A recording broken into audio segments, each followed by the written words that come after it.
Welcome to JBJS OrthoCorps. Listen as members of the ortho community, residents, surgeons, educators, staff, and patients share their stories about the experiences and people most important in their lives and the lessons they learned along the way. OrthoCorps is an audio archive inspired by StoryCorps and independently organized by the Journal of Bone and Joint Surgery.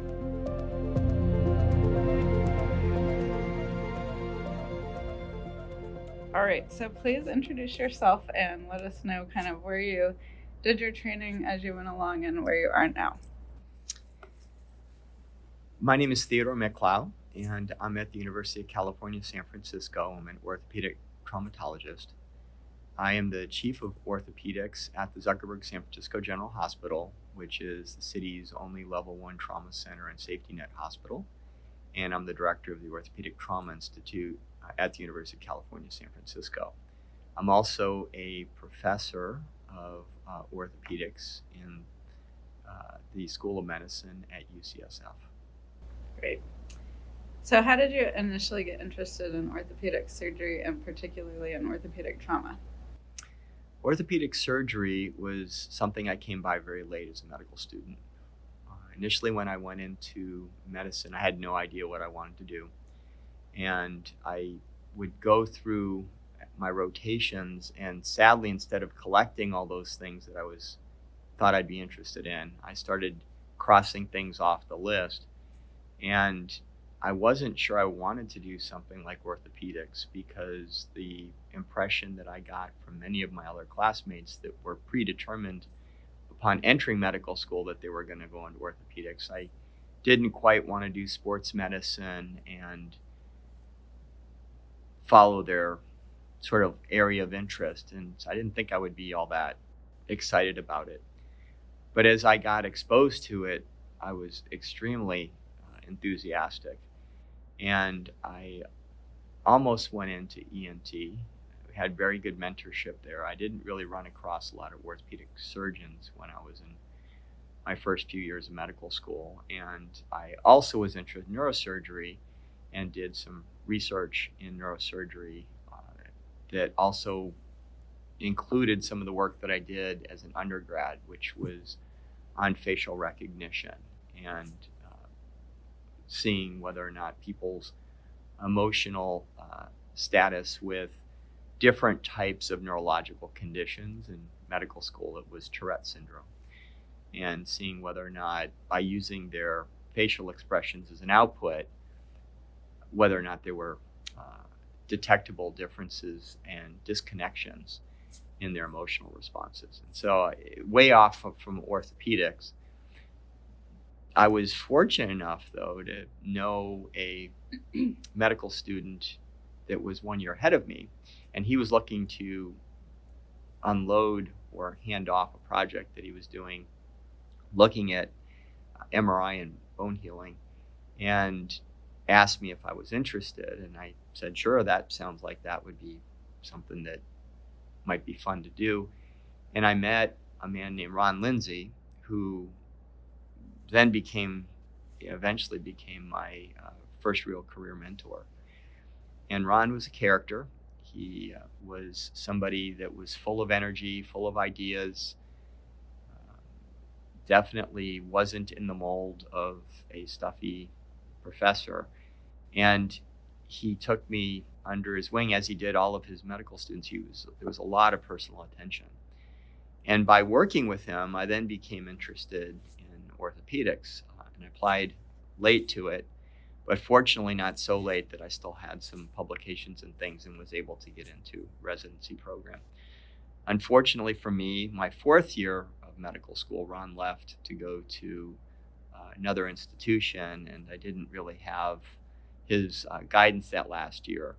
But throughout my entire career, I was able to stay in touch with him. And it was really a true sign of outstanding mentorship. So was he how you specifically got interested in trauma, or was there another story in getting you into orthopedic trauma in particular? Yeah, orthopedic trauma is another area that I didn't necessarily think about coming into it. The area that I thought I might be interested was in orthopedic oncology because it was involved the whole anatomy, musculoskeletal anatomy. And one of the things also that Ron provided during his mentorship time was connections. And he would introduce me to people. And Ron knew a gentleman named Stefan Perrin, who was the father of modern day plates. And he was at the AO Research Institute in Davos. And when I got into my residency program, we had to have one of us be in the lab for a year. And we didn't pre-match for it. It was just one of those things that you did once you got in. And our year, there wasn't any volunteers. And so we decided to pick straws. And this was at the end of our first year. And the person in our class that drew the short straw absolutely refused to do the year. And then we were so mad at him, we all refused to do it too. And I would have thought about doing the year because of all my classmates, I'd had the most research experience. But I wanted to go to Switzerland, and Ron was willing to introduce me to Stefan Perrin and help me arrange to go to Switzerland.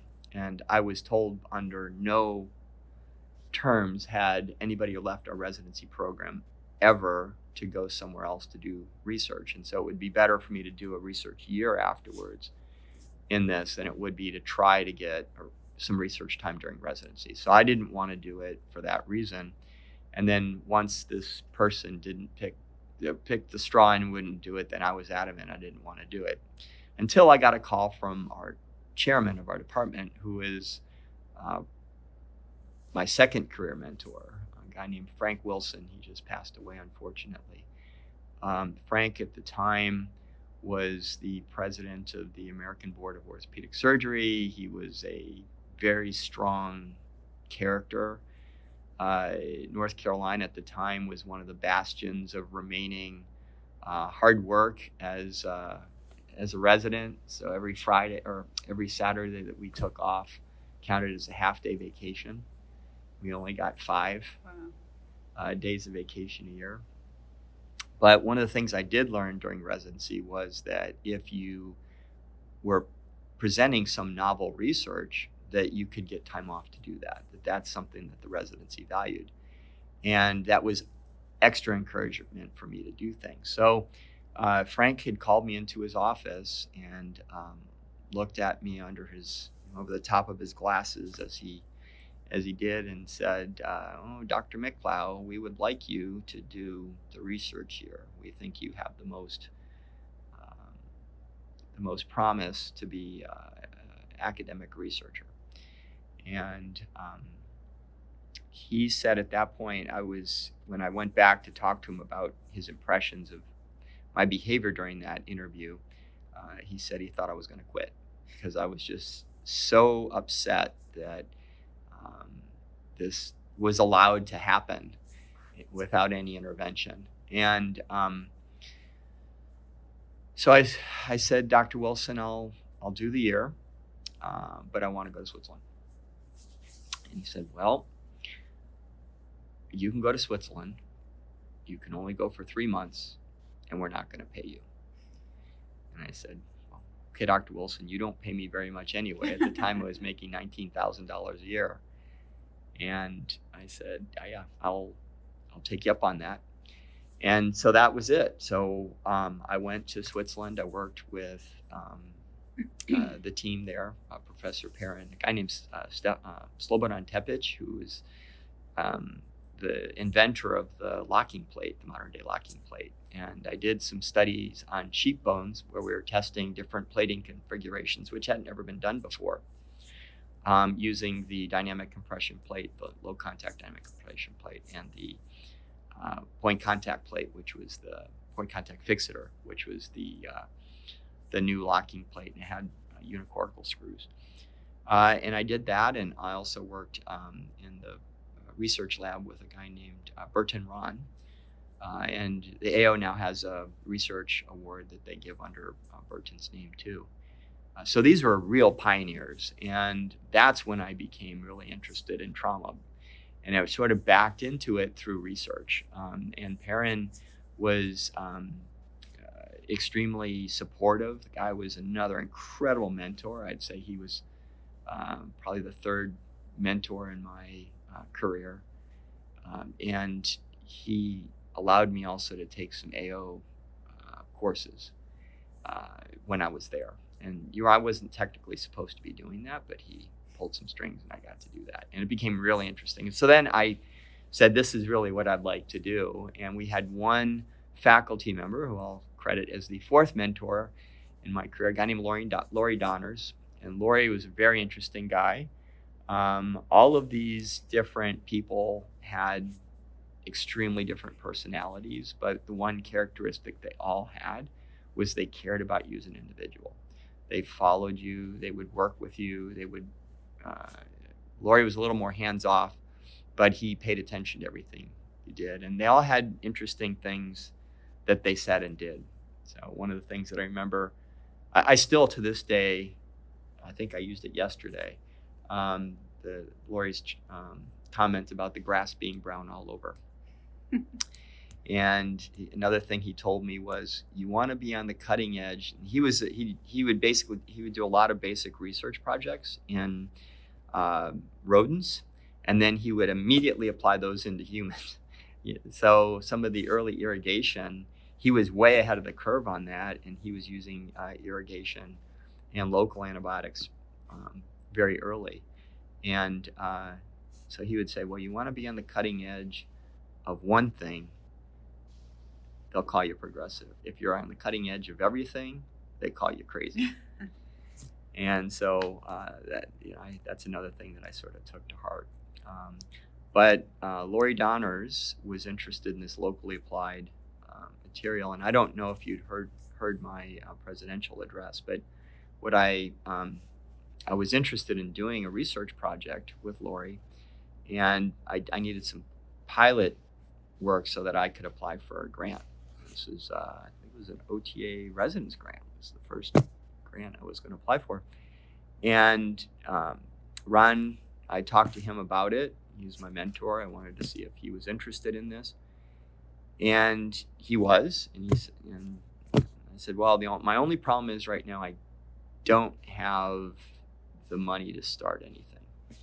And he said, well, what do you need? And then I went through and I tried to basic calculate everything that that wasn't excessive at all. I said I could if I had $500, I think I could run this. Wow. And so he wrote me a personal check for $500, and that's what my OTA presentation was on, because it's one thing to give people money or give them something that they need after they don't need it anymore. It's another thing to time it so that they're really benefiting from it. And that was huge for me. So I did. I got preliminary data. I wound up applying for a grant for the OTA. I got that.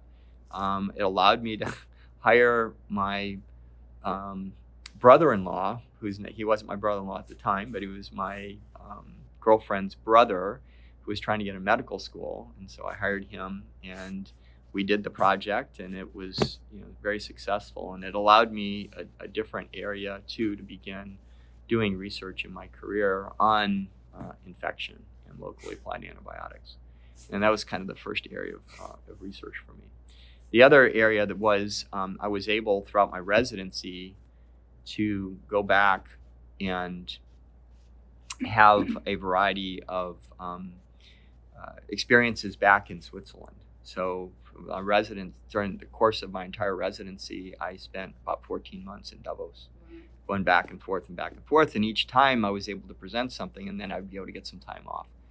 So I think I set the record for UNC for time away as a resident. And at my graduation, so I had a beautiful blonde girlfriend, and I bought my mother's old Alfa Romeo that she got from Italy, and I had been traveling, and so he labeled me as a bon vivant, and that was my name at the resident graduation ceremony. He used to roast people, but it also set me up I met yesterday with a lot of the AO people.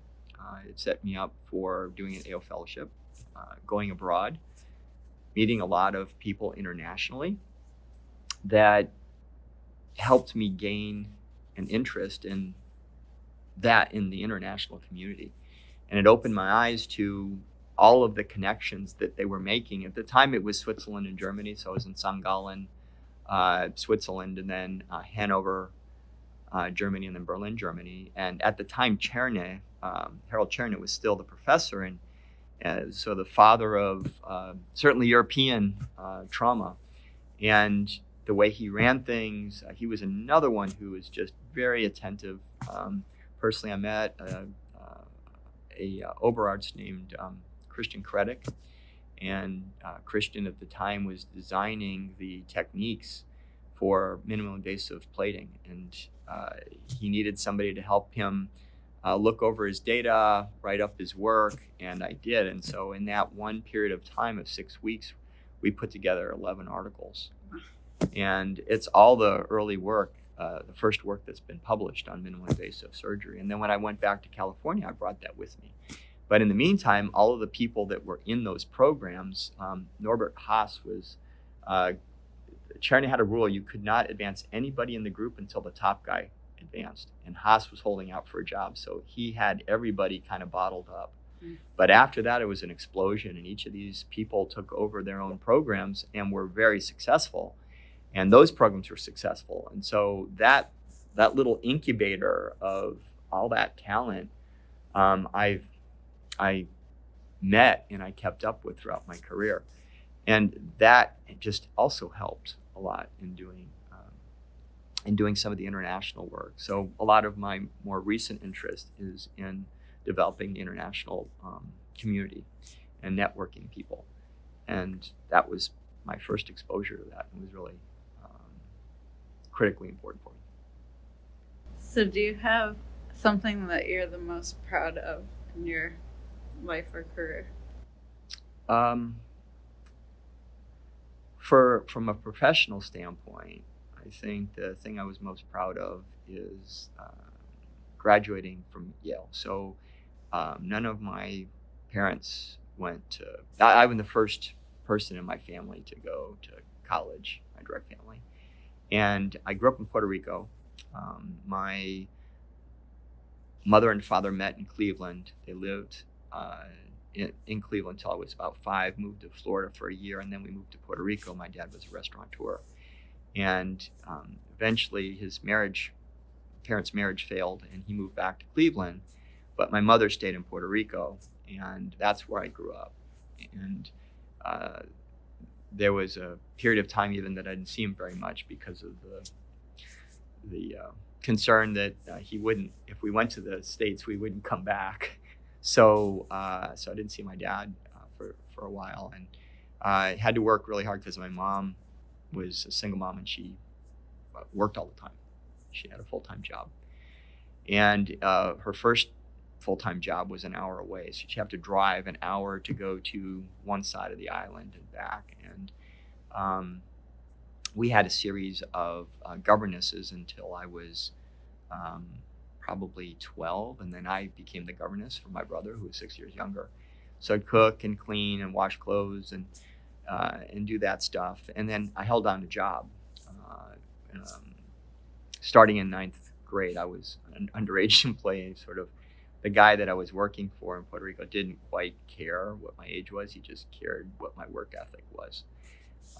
And so I was able to do that, but I was very busy, and I didn't really have anybody in my family that was pushing college until my mother met a Puerto Rican engineer who at the age of 16 was also the first one in his family who went to Georgia Tech. And they imposed, and sort of gave me the strong impression that going to university was extremely important. When I was looking at places in Puerto Rico, the big, everybody's family wanted them to become a doctor and a lawyer and go to an Ivy League school. That was kind of the pinnacle of success for a lot of the Latin families that I knew. And very few were able to do it, but in our school, we'd never gotten anybody into to Yale. So when we did get in, or when I did get in, I was the first one, and my guidance counselor, because we'd had one person that had gotten in Princeton a couple years earlier and failed his first year. He just didn't have focus to do. A super bright guy. But then her words of encouragement to me were, Yale's for the cream of the crop, and you're not it. So it set the bar for me. So when I went there, I worked my butt off, and then I got straight A's until my junior year. But I would go back every year and kind of show her my progress. And then when I got into Yale Medical School, I brought that back and I showed her that progress too. So a little bit of a chip on my shoulder, but that's probably the thing that I'm most proud of, is the fact that I was able to go to a school that nobody had been to before, and a family that hadn't had that opportunity. Do you have any regrets? Yeah, I think the biggest regret that I had probably during my career is I went a period of time where I was just working myself to the bone. I didn't prioritize my own health. Not that my health failed, but I just wasn't living a healthy existence. It was working really hard. I was always a gym rat, so I would work out. In college, I worked out all the time in med school, but in my 40s, it was work, and then it was the family, because I had young kids, and then trying to develop my professional career, and everything with regards to my own health. I just was really sporadic about it. And I wish, and this is what I tell my young faculty too, is that they just need to remember to take care of themselves. Once you allow yourself to be deconditioned, it's always hard to go back. And fortunately, I had genetics working for me too, so I didn't get too bad off. But that's probably the thing I regret the most. The thing that was most difficult for me was trying to balance all of these things, and especially in 2005, our chairman of our department stepped down. And so I'm at the trauma hospital, which is affiliated with the university. And I had to take over that job and keep my job and still be busy. And so I was working really hard. And the thing that was hardest is trying to make sure that I spent enough time with the family. And, fortunately, I could have spent more time with my kids, for sure. The benefit that I can at least point back to is that they still, they always recognized how much I was involved in their lives. And so I could be a disciplinarian if I wanted to without getting dismissed. They would listen to me. And, but from a selfish standpoint, I always wish I could spend 25 hours a day with them. And they don't need that. But I maintaining that balance certainly would make me internally feel better.